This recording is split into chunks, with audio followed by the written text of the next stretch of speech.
The chaotic din of a busy airport terminal, punctuated by the sharp, aggressive rip of paper tearing. Then sudden, ominous silence followed by a low, throbbing musical score. At airport security, your passport is your identity, your freedom. For one racist TSA agent, it was just a piece of paper, something to be destroyed to prove a point. He thought he was humiliating another anonymous traveler. He never imagined he was tearing up a diplomatic immunity card and declaring war on the most powerful security agency in the world.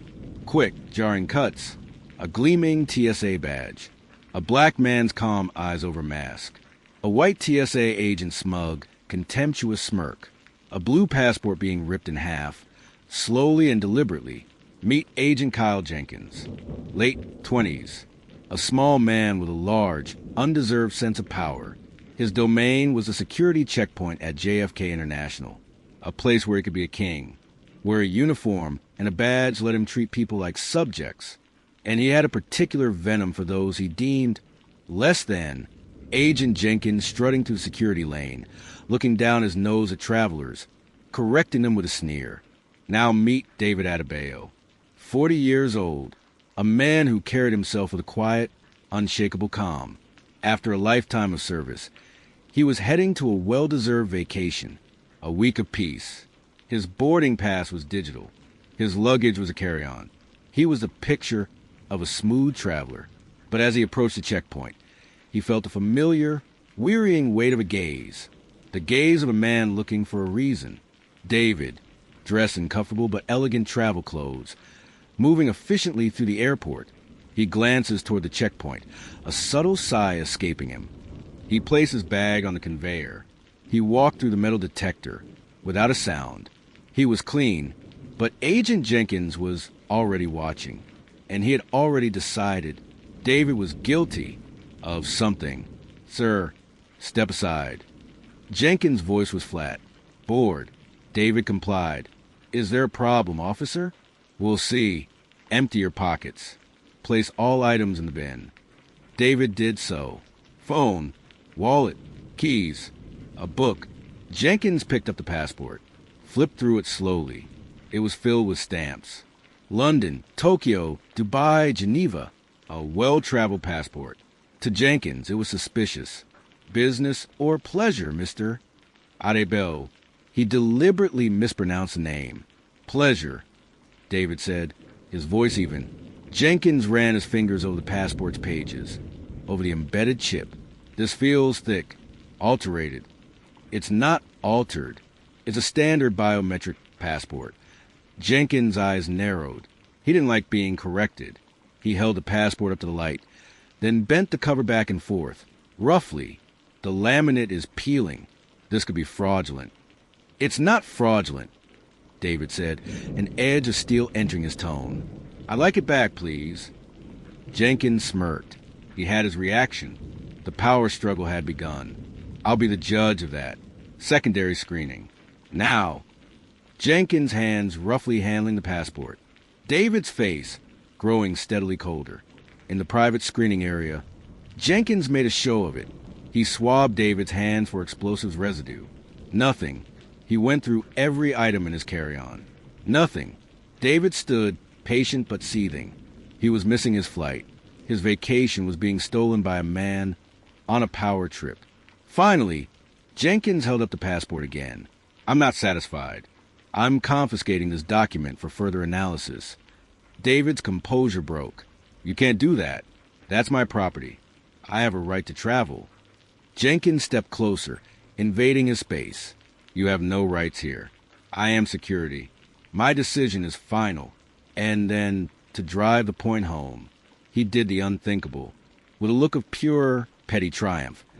Agent Jenkins took the blue passport in both hands. He looked David directly in the eye, and he slowly, deliberately tore it in half. The sound was sickening, a rip that silenced the entire checkpoint. He dropped the two pieces into a nearby trash bin. There, now it's confiscated. You can apply for a new one. Now, get out of my line. He turned to walk away, but he only took one step, because David Adebayo's voice stopped him. It wasn't loud. It was quiet, and it was absolutely terrifying. Agent Jenkins. Jenkins turned back, annoyed. What? David pointed to the trash bin. You're going to retrieve what is left of my passport. You're going to apologize. And then you're going to call your supervisor. Jenkins laughed. A short, ugly sound. Or what? David didn't smile. He simply unzipped a small, hidden compartment on his carry-on bag. He pulled out a slim, black leather wallet. He flipped it open. It wasn't a badge. It was an identification card. But unlike any ID Jenkins had ever seen, it was emblazoned with an eagle and a shield. U.S. Department of Homeland Security, Office of the Inspector General, Special Agent in Charge. The DHS/OIG credential, the golden seal gleaming, Jenkins' face, his smirk melting into confusion, then dawning horror. Jenkins' brain short-circuited. Homeland Security? OIG? The Office of the Inspector General. They were the police for the police. They investigated corruption, waste, and abuse within the TSA. David Adebayo wasn't a traveler. He was an auditor. And Agent Jenkins had just failed his inspection in the most spectacular way possible. The color drained from Jenkins' face. His mouth opened, but no sound came out. The other travelers were recording on their phones now. Whispers turned into a roar. David picked up the two halves of his passport from the trash. He held them up for Jenkins to see. This, David said, his voice cutting through the noise, is not just destruction of property. This is a federal offense, an assault on a federal officer, and a stunning display of the institutional rot I was sent here to find. He took out his phone, tapped a single button, and spoke calmly. Team, move in. The audit is over. The target is confirmed. From the crowd, 3 men and a woman in dark suits emerged. They moved with purpose, flashing their own DHS credentials. They surrounded the now trembling Agent Jenkins. David leaned in close, his voice a whisper only Jenkins could hear. You want to see my authority? He gestured to the agents. Here it is. The lead agent, a woman with a steely gaze, spoke. Kyle Jenkins, you are under arrest for interference with official duties and deprivation of rights under color of law. As the agent reached for the handcuffs, Jenkins' eyes darted toward the security office. A look not of fear, but of panic, like a man who knew this wasn't just about him. He wasn't a lone wolf. He was part of a pack, and he was about to be thrown to the wolves. The distinct click of handcuffs, a sharp, intense musical sting. Then, the sound of a panicked, muffled scream. The handcuffs closing around Jenkins' wrists. His terrified, wide eyes looking past David toward the security office. David's face, sharp and analytical, following his gaze. He thought he was tearing up a passport. He was actually exposing conspiracy. And the man in charge is just getting started. As the chaotic noise of the airport, the click of handcuffs, then the slam of a metal door. A tense, pulsing electronic beat begins. The cuffs were on. The arrest was public. But for Special Agent David Adebayo, the case was just beginning. One corrupt TSA agent was a symptom, not the disease. And the disease inside the airport security was about to prove it was terminal. Agent Jenkins in handcuffs. David's team securing the area. Confused travelers recording on their phones. In a sterile, windowless office repurposed as a temporary command post, Jenkins sat shaking. The bravado was gone, replaced by the cold sweat of a man who knew his life was over. David sat across from him, calm and methodical. Who gave you the order, Kyle? Jenkins stammered. And no one. It was a mistake. I lost my temper. David placed the two halves of his passport on the table between them. This wasn't temper. This was a procedure. You targeted me. You escalated when challenged. You destroyed government property with intent. That's a pattern. That's training. Jenkins' eyes darted toward the two-way mirror. He was terrified of someone on the other side. I want a lawyer, he whispered. You'll get one, David said, leaning forward. But right now, you're looking at 15 years in a federal prison. Or, you can tell me who you're protecting, and who's protecting you. The door opened. The lead field agent, Reyes, leaned in. "Sir, we've hit a wall. The airport's head of security, a guy named Miller, is refusing to hand over the checkpoint personnel files. Says he needs higher authorization." David didn't look surprised. "Where is he?" "His office. Top floor." David found Mark Miller in a plush office with a panoramic view of the tarmac. He was a large man, ex-law enforcement, with a handshake that was meant to intimidate. "Agent Adebayo. Unfortunate incident. Jenkins is a hothead. He'll be dealt with by the federal justice system," David corrected, his tone icy. "I need your full cooperation, starting with the personnel files for today's shift." Miller's smile was thin, fake. "I'm afraid it's not that simple. Union rules, privacy concerns. You understand." David placed his damaged passport on Miller's desk. "I understand that one of your agents assaulted a federal officer. I understand that constitutes a national security incident. And I understand that obstruction of a DHSOIG investigation is a felony. Do you understand that, Mr. Miller?" Miller's face hardened. The friendly facade vanished. "I report to the airport authority. You want those files, you get a court order." The standoff was clear. Miller wasn't just being difficult. He was hiding something, and he was confident he was untouchable. The tense face-off in the office. Miller's smug defiance. David's calm, unwavering authority. David's phone buzzed. A text from his tech analyst. "Boss, Jenkins' finances are weird. Unexplained cash deposits. Same amount every month. From a shell corp called Aegis Holdings." David looked back at Miller. Aegis Holdings. Ring any bells? For a split second, a flicker of panic crossed Miller's eyes. He masked it instantly. "Never heard of it. Now, if you'll excuse me, I have an airport to run." The meeting was over, but the battle lines were drawn. Back in the command post, David's team was digging. Aegis Holdings is a ghost, the tech analyst said, pulling up complex charts on a laptop. "But it's paying half a dozen TSA agents at this airport. Small amounts. Just enough to be a retainer." "A retainer for what?" David asked.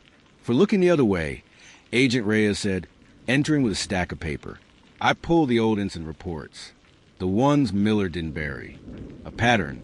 High-value cargo, electronics, pharmaceuticals, gets flagged for inspection by these specific agents.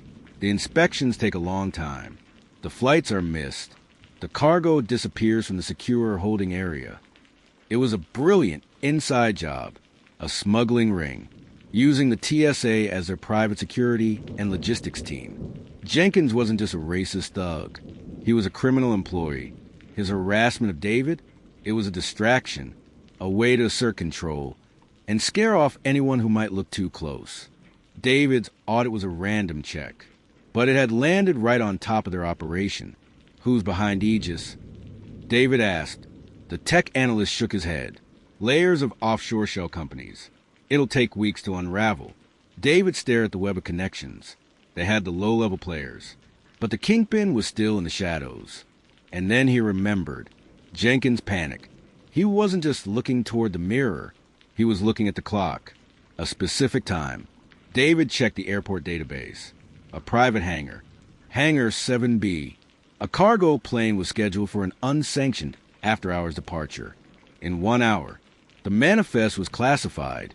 That's it, David said. They're spooked. They're moving the operation. We have to move now. He assembled his team. Reyes, you're with me. We're paying a visit to Hangar 7B. The rest of you, lock this place down. No one in or out of the security office. Arrest Miller if he tries to leave. It was a risk. They didn't have enough evidence for a warrant. They were running on instinct. They moved through the back corridors of the airport, a maze of baggage conveyors and fuel lines. Hangar 7B was at the far edge of the airfield, isolated. The large rolling door was slightly ajar. David and Reyes slipped inside. The hangar was vast and dark, lit only by the emergency lights. In the center was an unmarked, mid-sized cargo jet. Its engines were silent, but its cargo door was open, and men were loading large, unmarked metal crates. These weren't TSA agents. They were armed, professional mercenaries. David and Reyes moving stealthily through the dark hangar, observing the armed guards and the mysterious crates. David pulled out his phone, activating its camera to zoom in on one of the crates. The shipping label was partially torn, but he could make out a few words. Property of, and a logo, a stylized letter V. David's blood ran cold. He knew that logo. Every agent in Homeland Security did. Vance Security Solutions. Silas Vance, the same billionaire warlord who had his fingers in everything from political campaigns to private armies. His operation wasn't just smuggling goods. It was smuggling weapons. State-of-the-art experimental weapons. And the TSA was on his payroll. As David watched, a familiar figure strode into the hangar, barking orders. Mark Miller, the head of airport security. He wasn't being obstructed. He was the ringleader. Load it faster. Miller yelled at the guards. The clock is ticking. Vance wants his bird in the air in 20 minutes. This was the connection. Miller was Vance's man on the inside.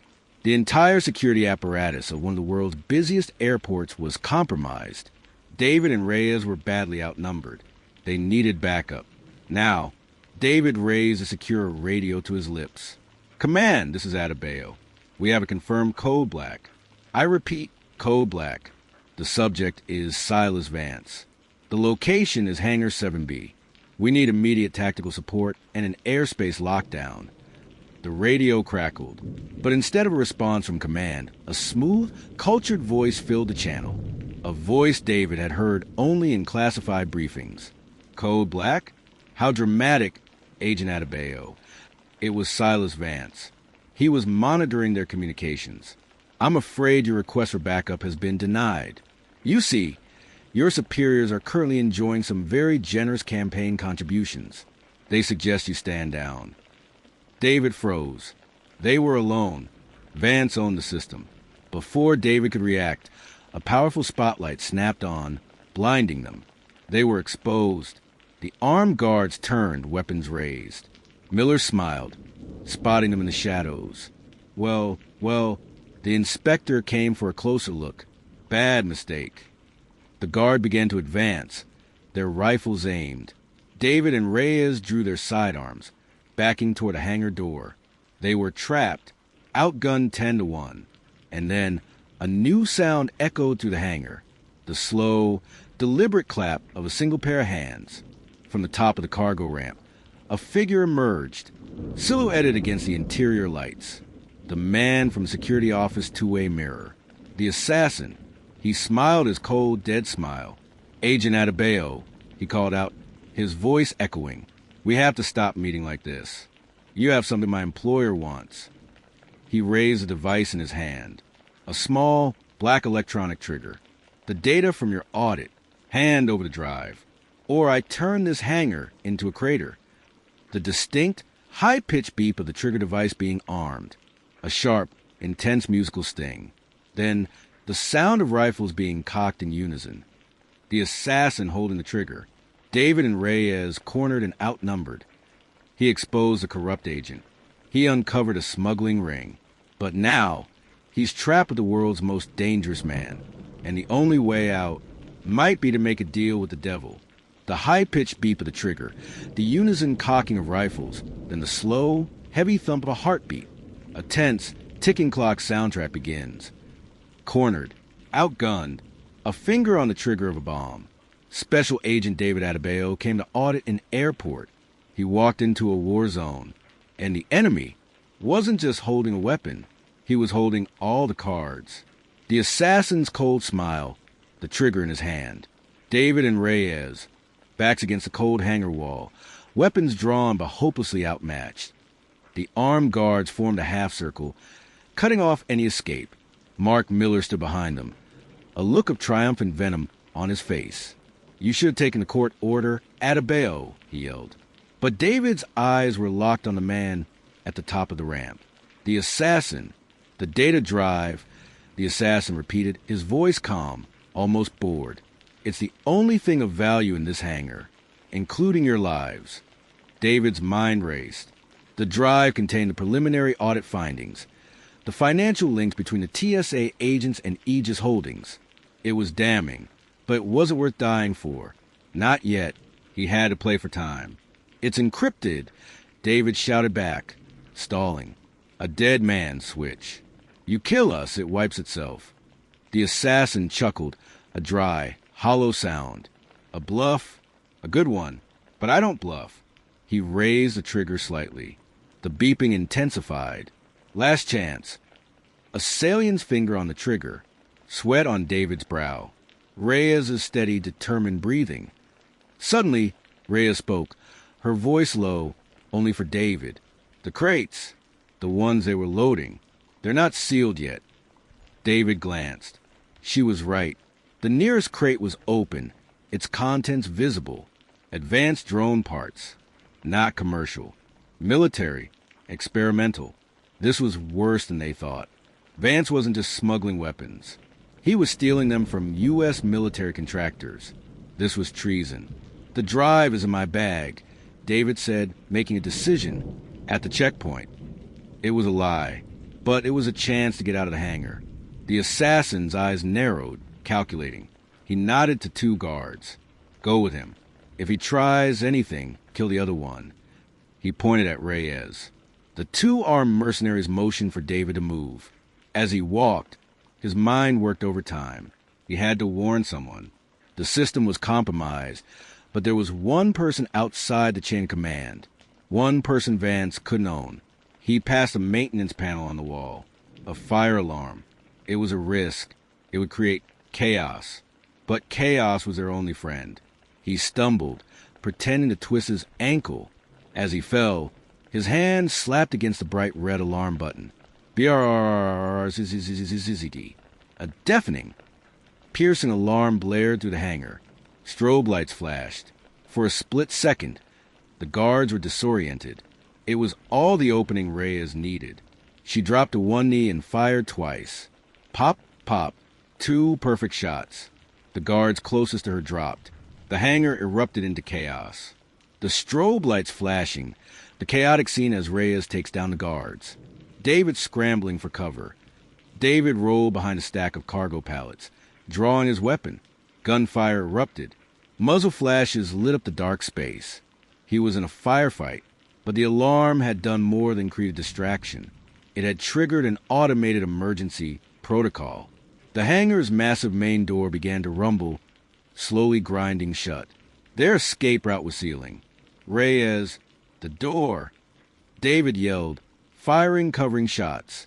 They sprinted for the narrowing slit of light. They were almost there when a bullet ricocheted off the metal door frame, right next to David's head. He turned. The assassin was walking calmly through the chaos, firing his pistol with methodical precision. He wasn't aiming to kill. He was aiming to wound, to capture. David and Reyes dove through the closing door, hitting the tarmac outside as it slammed shut with a final, thunderous boom. They were out, but they were exposed on the open airfield. Sirens wailed in the distance. The airport's own security responds to the fire alarm. But whose side were they on? "This way." Reyes pointed toward a service tunnel access point. They ran, the sound of their footsteps echoing. Behind them, a smaller personnel door on the hangar burst open. The assassin and his remaining men poured out, giving chase. It was a race across the vast, dark tarmac. A race they were losing. Ahead, a baggage tug vehicle was parked, its keys dangling in the ignition. A stroke of luck. David jumped into the driver's seat, Reyes climbing into the passenger side. The electric vehicle whirred to life. It was slow, but it was faster than running. They sped toward the terminal lights, the shouts of their pursuers fading behind them. They reached the ground-level service entrance and burst back into the terminal. The scene was chaotic. Passengers were confused, herded by a handful of genuine panicked airport staff. David spotted his 2 other agents try and maintain order. "The hangar! It's Vance! He's here!" David yelled to them. "Lock down the entire airport. No one gets in or out." But as he spoke, he saw Mark Miller. He hadn't been in the hangar during the shootout. He was at the gate for a departing international flight, a flight that was inexplicably still boarding. He was holding a briefcase, and he was flashing a badge at the gate agent. forcing his way onto the plane. He was running. David faced an impossible choice. Go after Miller, the key witness, and let the assassin escape into the chaotic airport, or hunt the assassin and let Miller and the data he was certainly carrying vanish forever. Reyes, take the team. Find the assassin. Do not let him leave this terminal. What about you? David was already running toward the gate. I'm making an arrest. He shoved to the confused crowd, his badge held high. Federal agent. Stop that man. Miller heard him. He glanced back, his face a mask of panic, and broke into a run down the jet bridge. David followed. He burst onto the plane, startling the flight attendants and passengers. Miller was at the back, trying to force his way into the locked cockpit door. Miller, it's over. David yelled, his weapon drawn. Miller turned, clutching the briefcase like a lifeline. You don't understand. Vance will kill me. Then help me take him down. Suddenly, David's phone buzzed. A text from Reyes. He's in the system. The assassin. He used a security key card. He's heading to the control tower. The control tower. The brain of the entire airport. If he took control of the tower, he could ground every plane. Or worse, because of mid-air collision. The crisis had just escalated to a catastrophic level. David made a split-second decision. Miller was a fugitive, but the assassin was an active threat to hundreds of lives. He left Miller in the custody of a stunned air marshal and sprinted off the plane. He called Reyes. The tower, I'm on my way. Status, we're at the base. The doors are locked down from the inside. He's up there alone. We're trying to breach. David ran through the terminal like a man possessed. He reached the secure entrance to the control tower. Reyes and her team were there, using a hydraulic ram against the reinforced steel door. It wasn't working. David looked up at the sheer face of the tower. There was one way, the external maintenance ladder. Cover me, he yelled. He began to climb. Story after story. The wind whipped at his clothes. He reached the top, peering through the panoramic windows. The scene inside was chilling. The air traffic controllers were on the floor, tied and gagged. The assassin was at the main console, but he wasn't causing chaos. He was downloading something, a direct, hardline data transfer from the tower's primary server into a portable drive. He wasn't there to crash planes. He was there to steal something. The entire airport's flight traffic control software, the protocols, the encryption, the vulnerabilities. For a man like Vance, that data was worth more than any weapon. It was the key to paralyzing a nation's air travel. The assassin saw David at the window. He didn't seem surprised. He simply held up the data drive, gave a mock salute, and turned to a backpack sitting on the console. From it, he pulled out a harness, a parachute. He was going to jump. The download complete. He unplugged the drive and moved toward an emergency window hatch. David slammed his fist against the bulletproof glass. It was useless. He was going to get away. But as the assassin opened the hatch, a voice crackled over the tower's radio. A voice David knew. Calm, authoritative, unidentified individual in the control tower. This is Captain Elijah Ace Jackson. You are surrounded. Stand down. Ace Jackson? The veteran? What was he doing here? David looked down to the tarmac. Below, bathed in the light of police helicopters, stood Ace Jackson. And he wasn't alone. Next to him was a figure in a sharp suit, the man from the Pentagon, General Briggs. They were surrounded by a full squad of Air Force Special Operations soldiers. The military had taken over the airport. The assassin looked down, his cold confidence finally cracking. He was trapped, but he smiled, raising the data drive high. A little late, Captain, he yelled into the radio. The data is already in the cloud. Vance wins. He then pulled a small device from his pocket. Not the trigger, but a different one. He pressed a button. On the tarmac, far below, the unmarked cargo jet in Hangar 7B exploded in a massive, silent fireball. A deep, muffled hum from the explosion, followed by the shriek of twisting metal. Then a high-frequency tone. The fireball erupting from Hangar 7B, illuminating the entire airfield. Ace Jackson and General Briggs shielding their eyes. David looked down in horror. The data is gone. The evidence is destroyed. And the enemy has just shown he'd rather burn it all down than lose. The real attack has just begun. The roaring fire from the hangar, the high-frequency tone from the explosion, then the sound of a helicopter blade whipping close. A powerful, determined musical score begins. The fireball was a message, a declaration that Silas Vance would rather burn the world than be caught. But on that tarmac, surrounded by chaos, stood two men who had spent their lives fighting fire with unbreakable will. The battle for the airport was over. The war for justice was just getting started. The massive fireball. Ace Jackson and General Briggs standing firm, silhouetted against the flames. David Adebayo looking down from control tower. In the control tower, the assassin saw his escape vanish. The explosion was a distraction, not an exit. Air Force soldiers fast roped from helicopters onto the tower's roof. He was surrounded. He made a desperate move, lunging for the open hatch. But David Adebayo was already crashing through the main door, tackled him to the ground. The data drive skittered across the floor. "It's over," David growled, cuffing the struggling man. The assassin spat. "He owns the clouds. You have nothing." Below, General Briggs' voice was calm on the radio. "Captain Jackson, secure the airfield. I have a call to make." Ace Jackson moved with the authority of a man back in his element. He directed soldiers to secure the burning hangar, evacuate nearby planes, and round up the remaining mercenaries. The airport was now a military operations zone, David wrestling the assassin into cuffs. Ace Jackson commanding troops on the tarmac with calm precision. Mark Miller, captured on the plane, was brought before General Briggs. He was babbling, terrified. "Vance will kill me. You have to protect me." Briggs looked at him with cold disdain. "Your protection depends on the quality of your confession. Start talking. Now!" The dam broke. Miller gave up everything. Routing numbers, safe houses, Vance's private island coordinates. The information was a treasure trove. Hours later, in a secure briefing room, the pieces came together. David, Ace, and General Briggs watched the screen, displaying a global map.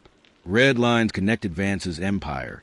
The TSA corruption, the weapons smuggling, the political bribes, the data theft. He wasn't just selling weapons, David said, exhausted but clear-eyed. He was manufacturing crises to create a market. He wanted control tower software to simulate a terrorist attack, a system failure, to sell his security solutions to a terrified government. Ace Jackson nodded, his face grim. He profits from chaos. He's a virus. General Briggs turned from the screen. The virus is about to be purged. The president has authorized operation. Clean sweep. We move at dawn. Every asset. Every front company. We're cutting off the head of the snake. The global map with Vance's network illuminated. The determined faces of the three men planning the final strike. But Ace held up a hand. With respect, General, a full-scale military raid on a private island is what he expects. He'll have an army. There will be a bloodbath, and he'll slip away into chaos. He leaned forward, a familiar glint in his eye, the look of a pilot planning a surgical strike. There's another way. He thinks he's safe because he owns the system. So we don't use the system. We use a ghost. Ace's plan was audacious. Vance's island was protected by state-of-the-art radar and missile defenses. It was a fortress, but it had one weakness: arrogance. Vance believed no one would be crazy enough to attack him directly. He hosts a gala there next week, Ace explained, for his philanthropic foundation. The world's elite will be there. He'll feel invincible. The plan: infiltrate the gala, not with soldiers, with a story. A ghost from his past, Ace said, looking at David. An inspector he tried to have killed. You walk right through the front door. You become the one thing he can't control, a public scandal. David understood.